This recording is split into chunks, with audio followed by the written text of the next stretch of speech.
As a therapist, I'm often asked why depression and anxiety are so common among children and adolescents.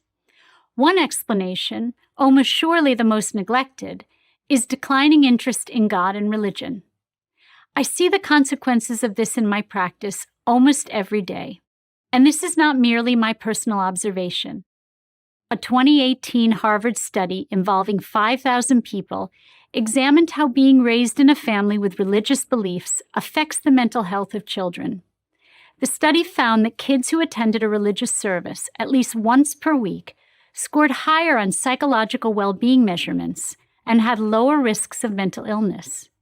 Weekly attendance was also associated with higher rates of volunteerism, lower probabilities of both drug use and early sexual initiation, and a sense of purpose. Yet despite all the evidence that religious involvement leads to positive behaviors, Gallup reports that the U.S. has seen a 20% decrease in attendance at formal religious services in the past 20 years. In 2018, the American Family Survey revealed that nearly half of adults under 30 do not identify with any religion. From a purely psychological point of view, this is not a good trend. Nihilism, the belief in nothing, is a rich fertilizer for anxiety and depression. In contrast, the belief in God, a guardian figure who loves us, is an invaluable source of support and comfort. I am often asked by parents, how do I talk to my child about death if I don't believe in God or heaven? My answer is always the same. Fake it. There are many things you don't tell your children the full truth about. For instance, if your children hear about a tragedy that has occurred in your community, you tell them that it will never happen to them. We don't have a crystal ball and cannot know that bad things will not happen to our children, yet we reassure them with a hopeful narrative. The same applies to believing in God and heaven. Even if you believe that when your life ends, your bones turn to dust and you are gone for eternity, such beliefs don't help children. They only scare them and create anxiety over death and dying. Belief in a benevolent God and a heaven does help children with their fear.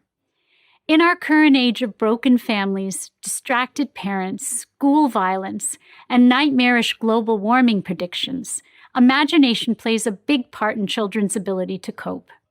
It is far better for kids to use their imagination constructing something positive, such as a God who cares about us, than the dark nihilistic idea that there's no creator and protector and no purpose to our existence.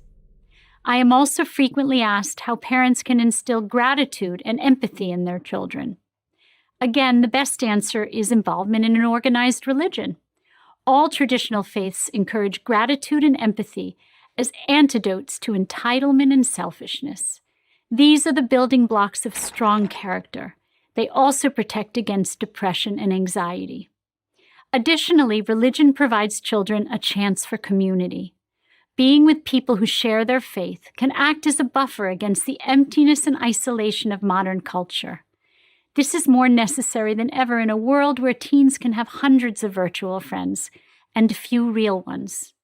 And religion helps teach children mindfulness, a sense of self-control and discipline. Your young children might not be aware they are entering a house of worship, but they do know they're supposed to act in an appropriate manner when they are there.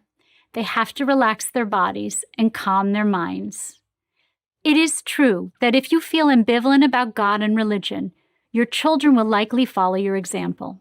However, if you practice religion or send your children to religious school, knowing it is good for them, you might surprise yourself and get something meaningful out of it too. In other words, your children may bring you back to faith. It's certainly worth an extended experiment for their sake and for yours. Consider one more argument.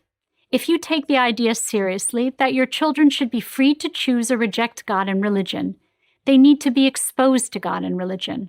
How else will they be able to make a free and informed choice?